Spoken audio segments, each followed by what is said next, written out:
Hello everybody, कैसे हो सभी लोग। तो जैसा कि हम लोगों ने देख रहे हो, थंबनेल आपको दिखाई दे रहा हो, कोऑर्डिनेशन केमिस्ट्री स्टार्ट करना। देखो ये बहुत ही इंपॉर्टेंट चैप्टर है और इस चैप्टर में बहुत कुछ सीखने के लिए है। आगे का जो आपका पूरा केमिस्ट्री है, इनऑर्गेनिक केमिस्ट्री के सबसे इंपॉर्टेंट पार्ट होता है जहाँ से मैक्सिमम क्वेश्चन आपसे पूछे जाते हैं और ये अपने आप में एक बहुत बड़ा चैप्टर है। बड़ा होने के साथ साथ इसमें बहुत अच्छे अच्छे कॉन्सेप्ट भी मिलेंगे आपको।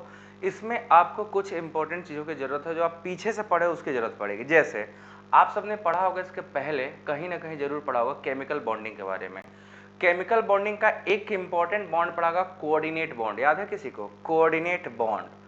कोऑर्डिनेट बॉन्ड जो होता है वो पूरी की पूरी कोऑर्डिनेशन केमिस्ट्री को डील करता है। जो कोऑर्डिनेशन केमिस्ट्री है एक्चुअली वो गेम ही है उस कोऑर्डिनेट बॉन्ड का, जो केमिकल बॉन्डिंग में हम लोगों ने थोड़ा सा पढ़ के छोड़ दिया था। याद आप सभी को? केमिकल बॉन्डिंग जब पढ़ते हैं तो आयनिक बॉन्ड तो डिटेल में पढ़ते हैं, है ना। कोवलेंट बॉन्ड भी डिटेल में पढ़ते हैं, बहुत डिटेल पढ़ते हैं, full detail. But coordinate bond को बस थोड़ा सा बता के छोड़ दिया जाता है। वो इसलिए छोड़ दिया गया था क्योंकि अभी इस चैप्टर में जब आओगे ना तो उसका पूरा का पूरा डिटेल, फुल डिटेल आपको इधर ही पढ़ना होता है। इसीलिए शायद उधर क्या किया गया था, छोड़ दिया गया था। बट कोई बात नहीं, उधर छूट गया तो क्या हुआ, इधर छूटने वाला नहीं है। आज आप इस चैप्टर में जो सीखने वाले हो, ये चैप्टर थोड़ा लंबा है क्योंकि बड़ा चैप्टर है और इसमें हर एक चीज़ आएंगी, इंपॉर्टेंट बातें आएंगी और ये हर लेवल की केमिस्ट्री के लिए इंपॉर्टेंट है। आप किसी भी लेवल के स्टूडेंट हो, ये आपको पढ़ना ही पड़ेगा। ये क्लास 12 से स्टार्ट होकर ये एमएससी तक का सिलेबस कवर करता है। कोऑर्डिनेशन हर जगह है, 11th 12th में भी था, नीट के लिए भी है, जेई के लिए भी है, बीएससी का सिलेबस में है। इसके अलावा ये एमएससी का सिलेबस में भी है। तो जो बच्चे एमएससी कर रहे हैं उनके काम भी आने वाला है। हम बहुत ही बेसिक से आपको पढ़ाएंगे, ये बहुत ही बेसिक से हर चीज़ सिखाते हुए मैं आगे चलूँगा। उम्मीद करूँगा आप सभी लोगों को बेहतर समझ में आए। इसीलिए कुछ आप लोगों से ज़रूरी है जानना, कुछ जानकारी आपसे लेना ज़रूरी है। आप सबको कोऑर्डिनेट बॉन्ड के बारे में जानकारी है कि नहीं? पहले ये बताओ, कोऑर्डिनेट बॉन्ड आप क्या समझते हो, कोऑर्डिनेट बॉन्ड क्या होते हैं? हम स्टार्ट कर रहे हैं। कोऑर्डिनेट बॉन्ड सबसे पहले आपको बताएंगे व्हाट इज कोऑर्डिनेट बॉन्ड। जिसको जिसको पता हो बताओ, कमेंट सेक्शन में बताइए कोऑर्डिनेट बॉन्ड क्या होता है। अगर जिसने क्लास 12th पढ़ा होगा तो इसके बारे में नाम जरूर सुना होगा। What are the name, coordinate bond से क्या मतलब समझते हो? इसी की पूरी केमिस्ट्री कोऑर्डिनेशन केमिस्ट्री है। तो आप क्या जानते हो कोऑर्डिनेट बॉन्ड के बारे में? जिसको जो भी पता हो बता सकता है। कोऑर्डिनेट बॉन्ड ये नाम सबने सुन रखा है। इसके बारे में आपको कोई जानकारी है कोऑर्डिनेट बॉन्ड के बारे में? जिसको भी कोई जानकारी हो बता सकता है। मुझे है, मैं बताऊंगा आपको। देखो कोऑर्डिनेट बॉन्ड जब हम पढ़ रहे थे तो सबसे पहले कोऑर्डिनेट बॉन्ड क्या होता है ये जानो। कोऑर्डिनेट बॉन्ड एक बड़ा स्पेशल टाइप का बॉन्डिंग है ना, एक बड़ा स्पेशल टाइप का बॉन्डिंग। मैं क्यों बोल रहा हूँ, इसके पीछे भी एक रीजन है। जस्ट मुझे 1 मिनट दे दो, उस रीजन को मैं स्पेसिफाई कर लूँ। Just 1 minute, okay.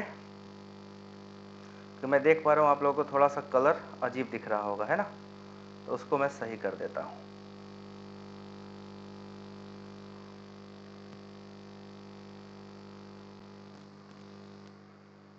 तो कोऑर्डिनेट बॉन्ड हमको पढ़ना है, वो भी क्या करना है, डिटेल में पढ़ना है। अब फुल डिटेल में जाने से पहले मुझे आपको दो चीज़ें बड़ी अच्छी सिखानी है और जो आपको सीखना आपके लिए भी उतना ही ज़्यादा इंपॉर्टेंट है। देखो कोऑर्डिनेट बॉन्ड बनता है एक डोनर और एक एक्सेप्टर के बीच में, है ना, एक डोनर और एक एक्सेप्टर के बीच में। आप सबने ये पढ़ा होगा कि एक डोनर होता है और एक क्या होता है, एक्सेप्टर होता है।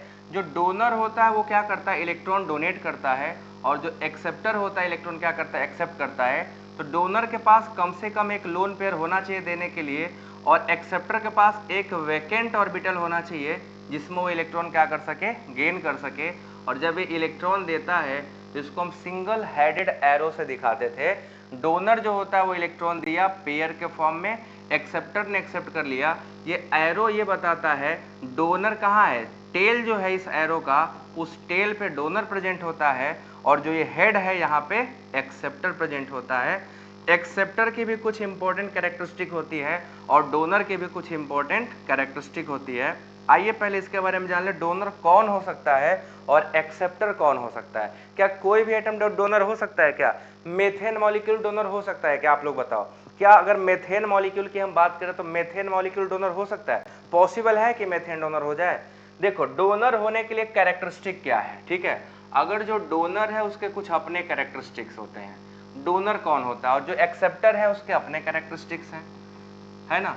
अब देखो क्या क्या कैरेक्टरिस्टिक्स हैं। सबसे इंपॉर्टेंट बात जो है, डोनर जो होगा उसके पास कम से कम एक लोन पेयर ऑफ इलेक्ट्रॉन उसके वैलेंस शेल में होना चाहिए। अगर लोन पेयर नहीं या पाई इलेक्ट्रॉन हो, लोन पेयर नहीं निगेटिव चार्ज होगा वो भी चलेगा, जरूरी नहीं है कि लोन पेयर ही हो, ठीक है ना। तो इसके पास क्या है, मस्ट हैव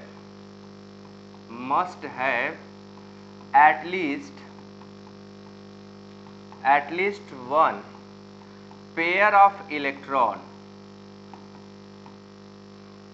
ठीक है, pair of electron non bonded form में, ये ध्यान रखिएगा, नॉन बॉन्डेड, बॉन्डिंग के फॉर्म में ना हो। अब बॉन्डेड फॉर्म में होगा तो किसी काम का नहीं होगा, ठीक है। Pair of electron non bonded present in valence cell, present in valence shell. अब देखो ये किस किस फॉर्म में हो सकता है, नॉन बॉन्डेड इलेक्ट्रॉन।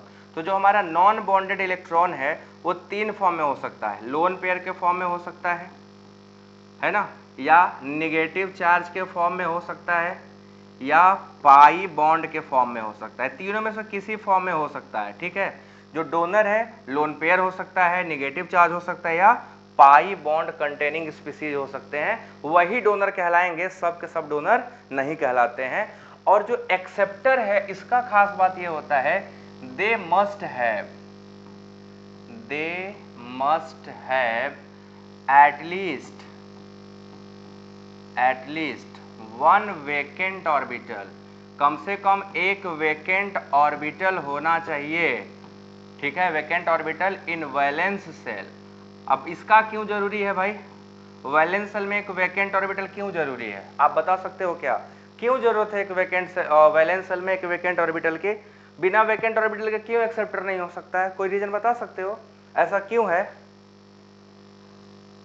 ऐसा क्यों है, आप बता सकते हो क्या, ऐसा क्या रीजन है कि एक्सेप्टर के पास अवेलेबल होना ही चाहिए।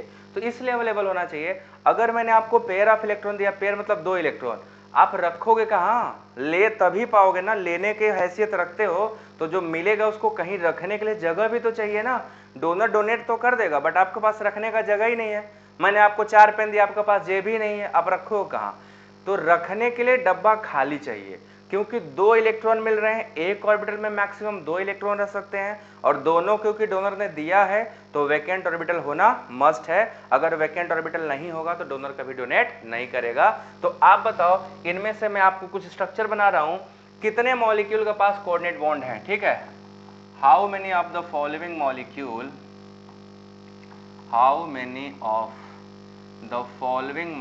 हैव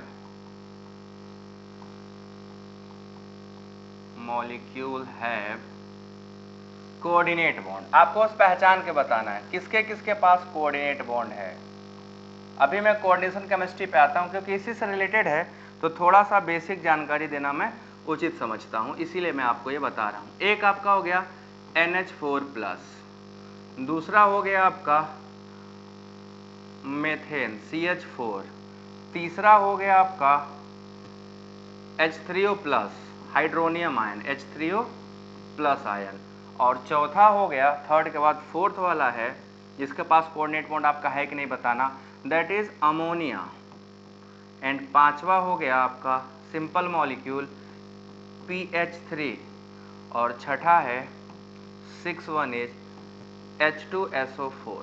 इसमें से कितने ऐसे मॉलिक्यूल हैं जिनके पास कोऑर्डिनेट बॉन्ड है, क्या आप बता सकते हो, आप लोग बता सकते हो इसमें से कितने मॉलिक्यूल के पास कोऑर्डिनेट बॉन्ड हैं, बताइए। आपको कौन कौन सा मॉलिक्यूल लग रहा है जो कोऑर्डिनेट बॉन्ड रखा हुआ है, देख के बता सकते हो आप सभी लोग। सभी लोग वीडियो लाइक करते चले, जरूर लाइक करिएगा वीडियो, एक बार शेयर कर दो, काफ़ी बच्चे अभी आपके दोस्त लोग नहीं ज्वाइन किए होंगे, उनको पहुंचाओ, जल्दी से पहुंचाओ और सभी लोग लग जाओ।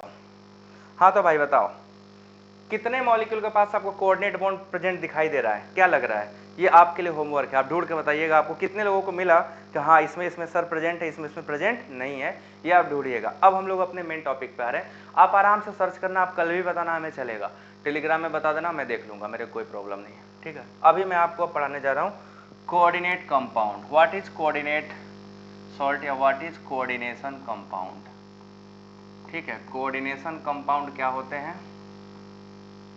हम लोगों को इसके बारे में बहुत ही डिटेल में डिस्कशन करना है, कोऑर्डिनेशन कंपाउंड्स के बारे में, ठीक है। अब बेसिकली एक्चुअली क्या है ना, इसमें 4 पार्ट होते हैं, इन चारों पार्ट को मैं आपको बता दूं, यूनिट वाइज में पढ़ाऊंगा आपको किन किन यूनिट में क्या पढ़ना है। एक आपको पढ़ना है यूनिट फर्स्ट, यूनिट फर्स्ट में आप सिंपल पढ़ोगे बेसिक इंफॉर्मेशंस, बेसिक इंफॉर्मेशन। इसमें आपका आएगा coordination number, coordinate bond, double salt, addition salt, type of salt, ठीक है, basic terminology, oxidation state, effective atomic number, ये सारा कुछ बेसिक टर्म में आएगा, बेसिक इंफॉर्मेशन में। यूनिट 2 पढ़ोगे आप लोग, यूनिट 2 दैट इज, ये यूनिट 2 इंपॉर्टेंट है, bonding, bonding in complex. Bonding in complex में आप लोग 4 बॉन्डिंग थियरियाँ पढ़ोगे, जिसमें से एक है आपका वर्नर थियरी, बहुत इंपॉर्टेंट है, वर्नर थियरी डिटेल में पढ़िएगा। दूसरा है आपका वीबीटी, वैलेंस बॉन्ड थियरी। तीसरा है आपका क्रिस्टल फील्ड थियरी, सीएफटी, ये डिटेल में पढ़ोगे। ये सबसे इंपॉर्टेंट पार्ट है, पूरे कोऑर्डिनेशन का जो मोस्ट इंपॉर्टेंट पार्ट है ये यही वाला है, ठीक है। तीसरा यूनिट जो आप लोग पढ़ोगे, third unit, unit third that is isomerism in complexes, isomerism in complex. कॉम्प्लेक्सों में जो आइसोमेरिज्म का कॉन्सेप्ट है उसके बारे में पढ़ोगे। और यूनिट फोर्थ जो पढ़ोगे, unit fourth that is spectra of complex, spectra of complexes. जो भी कॉम्प्लेक्सेस होते हैं उनके स्पेक्ट्रा, जैसे आप पढ़ोगे ऑर्गल डायग्राम क्या होता है, टेनाबो-सुगानो डायग्राम क्या होता है, सिलेक्शन रूल क्या होते हैं, कलर कैसे आते हैं, चार्ज ट्रांसफर क्या होता है, ligand to metal charge transfer क्या होता है, मैग्नेटिक प्रॉपर्टी क्या है, कैसे चेंज होती है, वो सब डिटेल में पढ़ोगे आप लोग इसमें, ठीक है, सब कुछ पढ़ोगे लास्ट वाले में। तो अभी हम लोग पढ़ेंगे सबसे पहले बेसिक इंफॉर्मेशन। बेसिक इंफॉर्मेशन में आप पढ़ोगे टाइप्स ऑफ सॉल्ट। हम लोग शुरू कहां से करेंगे, टाइप्स ऑफ सॉल्ट के बारे में। आपसे सबसे पहला सवाल मेरा ये है, सॉल्ट के बारे में आप क्या जानते हो, व्हाट इज सॉल्ट। चलो जिसको जो कुछ पता हो सॉल्ट के बारे में बताओ। आज पहले मैं क्लासिफाई करूंगा ये सॉल्ट क्या होता है और कितने टाइप के सॉल्ट होते हैं, ठीक है। सॉल्ट क्या है और कितने टाइप के सॉल्ट होते हैं, हमें आपको इसके बारे में जानकारी चाहिए। जिसको जो कुछ पता हो सॉल्ट के बारे में बताओ, कैसे बनता है सॉल्ट, क्या होता है, कैसे बनता है, और सॉल्ट हम किसे कहते हैं। कुछ पता है आप लोगों को सॉल्ट क्या है।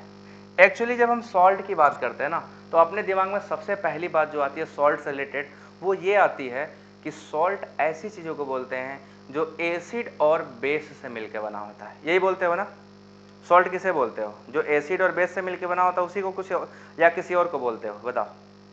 सॉल्ट का डिफिनेशन क्या देते हो, ऐसे कंपाउंड्स। सॉल्ट्स क्या होते हैं, जब एसिड और बेस आपस में कंबाइन करते हैं तो जो बनता है सॉल्ट और वाटर बनता है। तो एक्चुअली सॉल्ट्स कैसे फॉर्म होते हैं, these are the form by neutralisation reaction, these are formed by neutralisation reaction से, है ना, न्यूट्रलाइजेशन रिएक्शन से बनते हैं। एक आपने ये पढ़ा होगा कि अगर हम न्यूट्रलाइजेशन रिएक्शन करा दें तो सॉल्ट का फॉर्मेशन होता है ना। जैसे कैसे क्या करते थे हम लोग न्यूट्रलाइजेशन में, एक एसिड लेते थे, एसिड का रिएक्शन किससे कराते थे, बेस से कराते थे, तो क्या बन जाता था, सॉल्ट बनता था प्लस वाटर बनता था। यही होता है।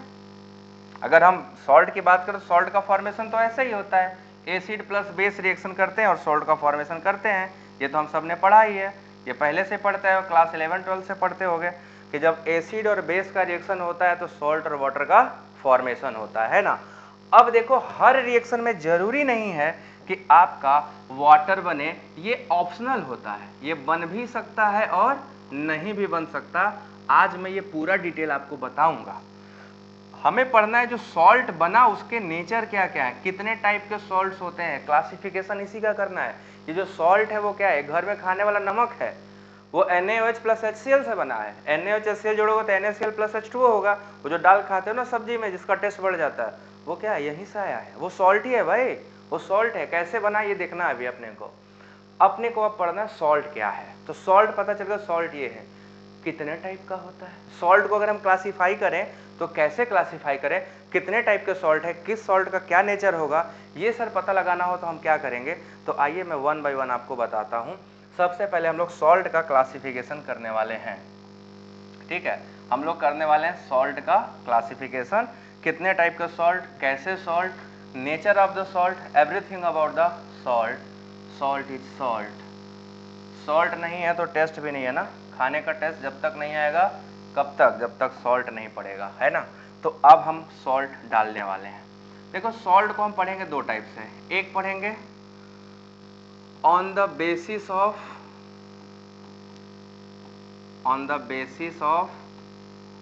कॉम्बिनेशन, या कॉम्बिनेशन इनका कैसे कंबाइन किए हैं उसके बेसिस पे सॉल्ट क्या है, और दूसरा on the basis of chemical nature, on the basis of chemical nature, chemical nature में कैसा है ये पता लगाएंगे, on the basis of chemical nature. ये दो टाइप से सॉल्ट हम लोग पढ़ने वाले हैं।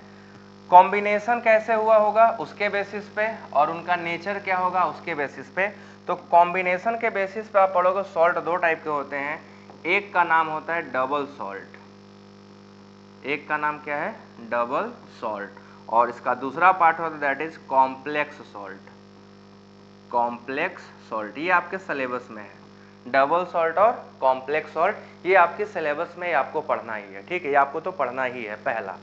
दूसरा जो आप सॉल्ट पढ़ोगे दैट इज एसिडिक सॉल्ट, नाम तो सुना ही होगा कि एसिडिक सॉल्ट्स क्या होते हैं सर। दूसरा आप पढ़ोगे बेसिक सॉल्ट्स, बेसिक सॉल्ट्स क्या होते हैं। तीसरा आप पढ़ोगे न्यूट्रल सॉल्ट, कैसे बनते हैं, इन सब के बारे में अब आज सीखना है अपने लोगों को, ठीक है। तो हम पहले पढ़ेंगे on the basis of combination, double salt कैसे बनता है, कॉम्प्लेक्स सॉल्ट क्या बनता है, फिर on the basis of chemical nature, chemical nature के बेसिस पे सॉल्ट का क्लासिफिकेशन हम कैसे करें, कौन कौन से सॉल्ट है जिनका हम क्लासिफिकेशन कर सकते हैं, वो हम लोग इधर देखने वाले हैं वन बाई वन। तो आप सभी लोग तैयार हो, क्या हम सभी लोग तैयार हैं इस सॉल्ट को एकदम धुआंधार पढ़ने के लिए। तैयार हो तो पहले वीडियो को शेयर करो, एक राउंड सब लोग शेयर कर दो। इट्स योर ड्यूटी बेटा, मैं अपनी ड्यूटी करो, आप थोड़ा थोड़ा बीच में कर दिया करो तुम लोग। अब तुम ही लोग तो अपने और कौन है, तुम लोग नहीं करोगे। अब देखो 30 लोग देख रहे हो, 28 लोग, अगर आप लोग शेयर नहीं करोगे, 28 लोग शेयर किए तो 28 और आ जाएंगे, है ना। तो ये तो आप करोगे ही ना, अपनी जिम्मेदारी निभाओगे कि नहीं निभाओगे, तुम लोग जिम्मेदार हो कि नहीं हो, जिम्मेदारी निभाओगे कि नहीं, रिस्पॉन्सिबल बच्चे हो ना, तो करो ना, कहना पड़ता है। चलो अब मैं करता हूँ अपनी जिम्मेदारी, आगे मैं पढ़ाता हूँ। अब मैं आपको पढ़ाने वाला हूँ डबल सॉल्ट, ठीक है। डबल सॉल्ट क्या होता है, आइए डबल सॉल्ट के बारे में पढ़ते हैं, बहुत इंपॉर्टेंट। उससे पहले सॉल्ट बनने का जो प्रोसेस है मैं आपको वो सिखाऊंगा कि सॉल्ट कैसे बनता है। Let's proceed with salt. बताओ सॉल्ट कैसे बनता है, देखो कैसे बनता है।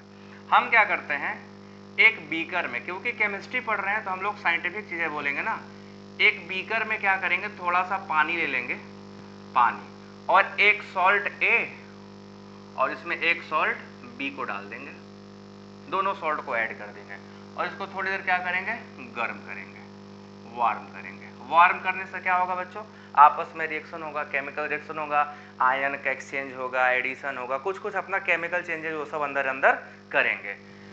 दूसरा जैसे अब इसमें आप कर लोगे, है ना, इसमें दोनों आपस में कंबाइन हो जाएंगे, दोनों सॉल्ट क्या होंगे, कंबाइन हो जाएंगे। कंबाइन होने के कई तरीके होंगे, A B B A B, ऐसे करके कंबाइन हो जाएंगे। अब हमें क्या करना है, कंबाइन करने के बाद इस सॉल्यूशन को, यहाँ पे आपका सॉल्ट क्या होगा, मिक्स हो जाएगा, है ना, सॉल्ट मिक्स हो चुका रहेगा। अब कंबाइन होने के बाद क्या होगा, इसको हम लोग करेंगे इवेपोरेट। इवेपोरेट क्यों करोगे, इतना इवेपोरेट करना है कि सॉल्यूशन सैचुरेटेड हो जाए। तीन नाम सुने हो, सैचुरेटेड, अनसैचुरेटेड और सुपर सैचुरेटेड। तीन टाइप का सॉल्यूशन होता है। अनसैचुरेटेड का मतलब ये होता है अभी कोई भी चीज डालोगे घुलता रहेगा, तो अनसैचुरेटेड है। सैचुरेशन पे क्या होता है, सॉल्वेंट और सॉल्यूट बराबर हो जाते हैं, मतलब कि अब उससे कुछ भी डालोगे तो तुरंत डिपॉजिट हो जाएगा। डिपॉजिट हो गया, बैठ गया, तो वो क्या हो गया, सस्पेंशन बोलते हैं, या उसको क्या बोलते हैं, सुपर सैचुरेटेड, सॉरी उसको सस्पेंशन ही बोलते हैं, डिपॉजिट हो जाता है। अगर आपका सैचुरेटेड है तो अब क्या होगा, number of mole of solvent equal to the number of mole of solute बराबर हो जाएगा। मगर अनसैचुरेटेड में क्या है, जब तक घोलोगे घुलता जाएगा, मतलब मोल ऑफ सॉल्वेंट ज्यादा होंगे और मोल ऑफ सॉल्यूट कम होगा। तो सॉल्यूट कम है, सॉल्वेंट ज्यादा है, घोलते रहो घोलते रहो, पानी, सॉल्वेंट मतलब पानी, सॉल्यूट मतलब नमक या चीनी, घोलते रहोगे, घुलता रहेगा घुलता रहेगा घुलता रहेगा घुलता रहेगा, एक समय के बाद घुलना बंद हो जाएगा। घुलना बंद होगा तो सैचुरेशन, थोड़ा सा और डालोगे तो नीचे बैठ जाएगा, दैट इज कॉल्ड प्रेसिपिटेशन, ठीक है ना। तो हम इसको क्या करेंगे, इवेपोरेट करेंगे। इवेपोरेट क्यों करेंगे, evaporate to make solution saturated. Solution को हम लोग क्या करेंगे, सैचुरेट करेंगे। अब जब सैचुरेट कर दोगे सॉल्यूशन को तो यहाँ पे सॉल्वेंट और सॉल्यूट इक्वल अमाउंट में होंगे, तो अब आपका जो कंपाउंड इसके अंदर है वो सॉल्ट बना चुका होगा। अब वो सॉल्ट कैसे बना, अब यही हमें देखना है। जो सॉल्ट यहाँ पे प्रिपेयर होगा, जो सॉल्ट यहाँ पे प्रिपेयर होगा वो या तो डबल सॉल्ट बना होगा, है ना, या हो सकता है कॉम्प्लेक्स सॉल्ट बना होगा। कौन सा बना होगा ये नहीं पता, वो डिपेंड करेगा दोनों के बीच में केमिस्ट्री क्या हुई, है ना, केमिस्ट्री क्या हुई। अब ऐसे आंख करके आप देख के तो बता नहीं पाओगे सर केमिस्ट्री हो रहा था मैं देख लिया, चश्मा लगा के नहीं देख पाओगे। केमिस्ट्री कैसे पता चलेगा, टेस्ट करके। जब उनका हम टेस्ट करेंगे केमिकल टेस्ट तब पता चलेगा। ऐसा ऐसा बिहेवियर शो करता है तो बताएंगे ऐसा रिएक्शन हुआ होगा, कुछ अलग बिहेवियर शो कर रहा है तो अलग होगा। वो केमिकल टेस्ट होगा ना, कैसे चश्मा लगाया, जिसका चश्मा लगा तो उसको दिख जाएगा, नहीं दिखेगा ना, चश्मा थोड़े दिखता है, रिएक्शन होता है अंदर अंदर हो जाता है, वो अंदर की बात है, पता ही नहीं चलेगा। अब पता लगाएंगे, हम लोग हैं केमिस्ट्री वाले, पता तो सब लगा लेते हैं। देखो कैसे पता लगाते हैं। अगर ये डबल सॉल्ट हुआ, है ना, अगर ये डबल सॉल्ट हुआ तो कैसे पता चलेगा, कोई बता सकता है, डबल सॉल्ट हुआ तो कैसे पता चलेगा। अगर ये डबल सॉल्ट हुआ तो हमें पता चल जाएगा डबल सॉल्ट है, कैसे पता चलेगा, मैं तो पता लगा लूंगा। क्यों, तुम लोग भी केमिस्ट्री वाले हो ना, तुम लोग कैसे पता लगाओगे ये डबल सॉल्ट है, कैसे पता चला। डबल सॉल्ट के कुछ कैरेक्टरिस्टिक्स होते हैं, इंपॉर्टेंट कैरेक्टरिस्टिक्स। कौन कौन से होते हैं बताइए। कैसे शेयर करें, तुम्हें शेयर ही करने नहीं आता वीडियो, भाई साहब बहुत बुरी स्थिति है। हाँ तो बताओ बच्चा लोग, कैसे पता चलेगा डबल सॉल्ट है, क्या कैरेक्टरिस्टिक होता है। तो पहले मैं आपको बता दूं, डबल सॉल्ट को जैसे ही पानी में डालोगे, ये जिन जिन आयनों से मिलके बना होगा सभी आयन टूट के अलग अलग हो जाएंगे, ठीक है। तो double salt completely dissociated into their constituent ion, जिन आयनों से मिलके बना है उन सभी आयनों में कंप्लीटली टूट के बिखर जाता है, डिसोसिएट हो जाता है, खत्म हो जाता है, पूरी तरीके से क्या होगा, विनाश हो जाएगा।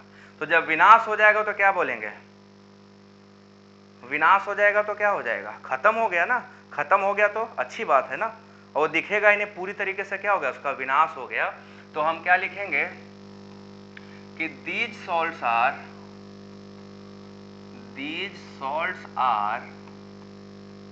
completely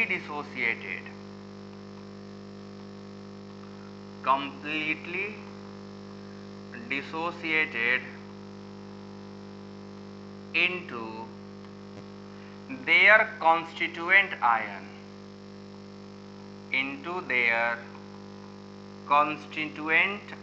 constituent आयन का मतलब क्या होता है, जिन आयनों से ये बना होगा उन सभी आयनों में पूरे तरीके से टूट के खत्म हो जाएगा, टूट के नष्ट हो जाएगा, बिखर जाएगा। तो कॉन्स्टिट्यूएंट आयन जिनसे मिलके बना होगा। अगर कोई कंप्लीटली डिसोसिएट हो गया, खत्म हो गया, तो बताओ बच्चों उसकी आइडेंटिटी बची रहेगी कि खत्म हो जाएगी। जिनका डिसोसिएशन कंप्लीटली हो गया, क्या उनकी आइडेंटिटी रिमेन बची रहेगी या विलुप्त हो जाएगी, बताइए क्या होगा। दे लूज देयर आइडेंटिटी, ये अपनी आइडेंटिटी को गवा देंगे, खत्म कर देंगे। अब दोबारा इनको एक बार भूल गए तो पहचान पाना मुमकिन ही नहीं है ना, मुश्किल तो नहीं नामुमकिन है, ठीक है, एकदम नामुमकिन है, एकदम नामुमकिन है, पता नहीं चलेगा। जैसे अगर आपका एक्सीडेंट हो गया, हाथ टूट गया, भगवान करे ऐसा ना हो, इमेजिनरी है, तो आपकी आइडेंटिटी बची रहेगी, खत्म हो जाएगी, बताइए आपकी आइडेंटिटी बची रहेगी, खत्म हो जाएगी। अगर मैंने मान लो एक्सीडेंट हो गया, हाथ टूट गया, पैर टूट गया, या मैं टकला हो गया, तो मेरी आइडेंटिटी बचेगी, आइडेंटिटी खत्म हो जाएगी, बची रहेगी ना, थोड़ा सा लॉस हुआ है। अरे मैं पानी में कूदा, पिघल गया, पानी में कूदा, मैं डिजोल्व हो गया, तो पानी में डिजोल्व हो जाऊंगा तो दिखाई देगा क्या, नहीं दिखाई देगा, तो आइडेंटिटी क्या होगी, खत्म ना, ये पूरा का पूरा डिसॉल्व हो गया ना, कंप्लीटली डिसोसिएट हो गया, टूट गया। तो जिन आयनों से मिलकर बना था सब खत्म हो गए। जब सब खत्म हो गए तो दिखाई देगा ही नहीं, दिखाई नहीं देगा तो आइडेंटिटी क्या हो गई, खत्म हो गई। तो इनकी आइडेंटिटी क्या हो जाती है, खत्म, दे लूज देयर आइडेंटिटी। अब क्योंकि ये सारे आयनों में टूट गया है तो हम सभी आयनों का टेस्ट कर सकते हैं क्या, जिन जिन आयनों से मिलकर बना था, जब उन सभी आयनों में टूट जाएगा तो क्या हम उन आयनों का टेस्ट कर सकते हैं क्या, हाँ या ना बताओ, कर सकते हैं कि नहीं कर सकते हैं। each ion can be tested individually।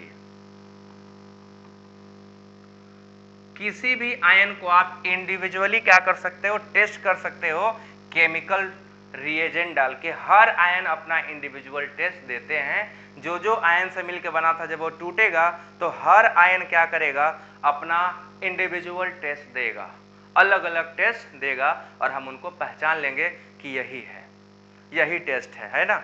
एकदम कंप्लीटली टूट जाएगा, कंप्लीटली डिसोसिएट हो जाएगा। अब हमें देखना है कि क्या नंबर ऑफ आयन डिसोसिएट होंगे, कंडक्टिविटी ऑफ द सॉल्यूशन बढ़ेगा कि घटेगा। अगर हम डबल सॉल्ट को पानी में डिसॉल्व कर देंगे तो क्या होगा, सॉल्यूशन की कंडक्टिविटी क्या होगी, घटेगी या बढ़ेगी। कंडक्टिविटी नंबर ऑफ आयनों पर डिपेंड करता है, जितना ज़्यादा आयन होंगे कंडक्टेंस उतना तेजी से होता है, जितना कम आयन होंगे कंडक्टेंस उतना कम होगा। तो आपको क्या लगता है कि जब हम इनको डिसॉल्व करेंगे तो कंडक्टेंस बढ़ना चाहिए, घटना चाहिए, चलो चलो जल्दी बताओ, कंडक्टेंस क्या होना चाहिए, घटना चाहिए कि बढ़ना चाहिए। Conductance of solution, conductance of solution क्या होगा, विल इंक्रीज, बाबू बढ़ जाएगा, विल इंक्रीज। कंडक्टेंस इसलिए बढ़ जाएगा कि नंबर ऑफ आयन क्या हो रहे हैं, बढ़ रहे हैं, और किसी भी सॉल्यूशन में अगर नंबर ऑफ आयन बढ़ेगा तो कंडक्टेंस का बढ़ना तय है, उसका तो बढ़ना ही बढ़ना है, 100% उसको बढ़ना है, समझ गए ना, कंडक्टेंस बढ़ेगा ही बढ़ेगा। एग्जाम्पल आप लोग बताइए, कोई एग्जाम्पल बताइए, डबल सॉल्ट के कोई एग्जाम्पल आपको पता हो तो बताइए, कौन कौन से एग्जाम्पल्स आप जानते हो जो डबल सॉल्ट के होते हैं, 1 2 3 4, कोई एग्जाम्पल पता हो तो, एक भी एग्जाम्पल पता हो तो बताओ। सबसे पहला एग्जाम्पल है मोहर सॉल्ट, याद रखना, मोहर सॉल्ट को याद रखना, ये बचपन से आप लोग जानते आए हो ना, बीएससी वाले बीएससी वाले जितने भी हो सब, क्लास 12th वालों प्रैक्टिकल किए होगे क्लास 12th में। मोहर सॉल्ट, मोहर सॉल्ट का फॉर्मूला क्या होता है, जिसको पता हो कमेंट बॉक्स में लिखो मोहर सॉल्ट का फॉर्मूला, चलो जल्दी से लिखो, जिसको जिसको पता मोहर सॉल्ट क्या होता है फॉर्मूला बताओ। ये डबल सॉल्ट है, इसका फॉर्मूला चाहिए अपने को,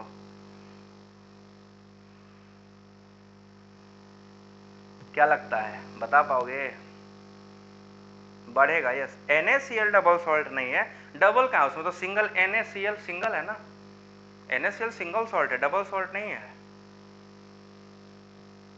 और कोई एग्जांपल, मोहर सॉल्ट मैंने बताया, फॉर्मूला चाहिए मेरे को,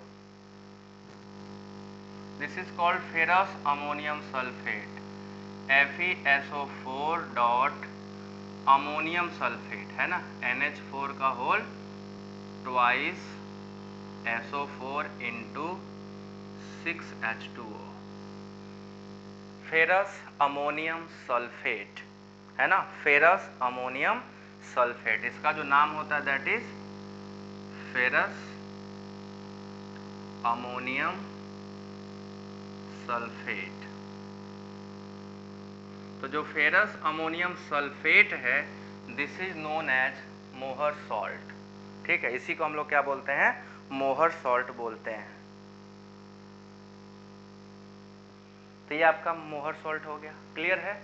इसके अलावा ये पहला था मोहर सॉल्ट, इसके अलावा दूसरा देखो, दूसरा है आपका पोटास एलम, है ना, पोटास एलम। पोटास एलम क्या होता है, फिटकिरी को बोलते हैं, फिटकिरी का नाम सुना है, फिटकिरी का, फिटकिरी को बोलते हैं पोटास एलम। पोटास एलम का फॉर्मूला बताओ कोई। अब जैसे देखो इसको अगर तोड़ोगे ना, पहले इसको मैं बता लूं, अगर आप इसको तोड़ोगे तो जब ये आयनाइज होगा तो फेरस आयन अलग बन जाएगा, सल्फेट आयन अलग बन जाएगा, अमोनियम आयन अलग बन जाएगा, हर आयन क्या होंगे, इंडिविजुअली अलग अलग टूट जाएंगे। आप अमोनियम का अलग टेस्ट कर सकते हो, सल्फेट का अलग टेस्ट कर सकते हो, फेरस का अलग टेस्ट कर सकते हो। इन सभी आयनों को अलग अलग टेस्ट कर सकते हो, इंडिविजुअली सब टेस्ट देते हैं। पोटास एलम फिटकरी है, इसका फॉर्मूला क्या होता है, पोटेशियम एल्यूमिनियम सल्फेट, ठीक ना, पोटेशियम एल्यूमिनियम सल्फेट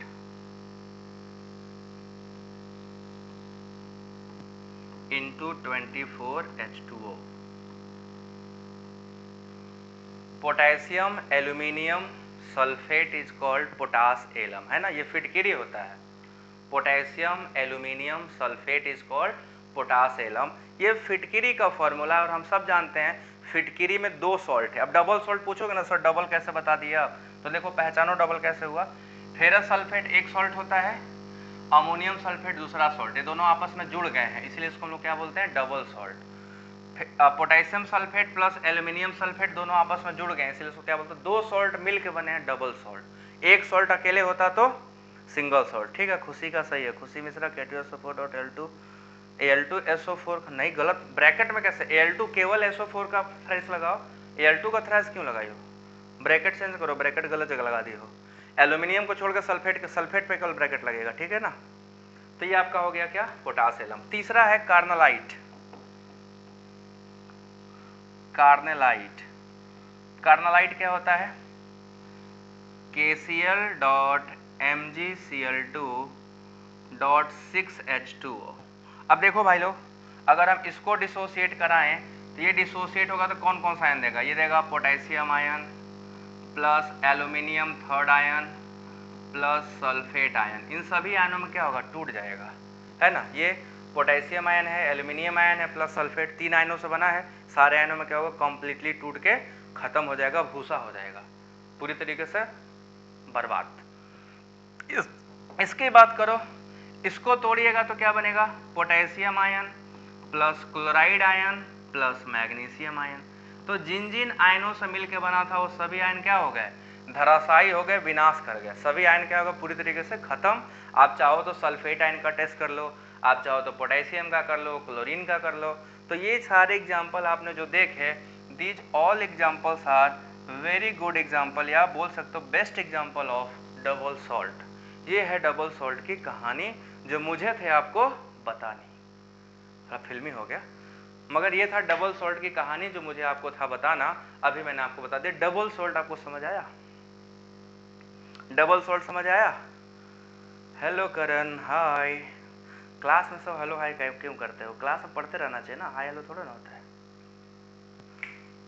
क्यों, क्या लगता है, क्लियर हुआ डबल सॉल्ट, है ना। आज पहला क्लास था, कल से कंटिन्यू 8 बजे से, कल से कंटिन्यू 8 बजे से कोऑर्डिनेशन केमिस्ट्री 8 से 8:45, ठीक है। उसके बाद 9 बजे से, 9 से नहीं, नीट का टाइम बढ़ाएंगे, 9:30 करेंगे या 10 करेंगे, 10 करेंगे नीट वाला, क्योंकि इधर टाइम नहीं है मेरे पास। तो आज मैं यहीं पर रोकूंगा। आज श्री गणेश हो गया,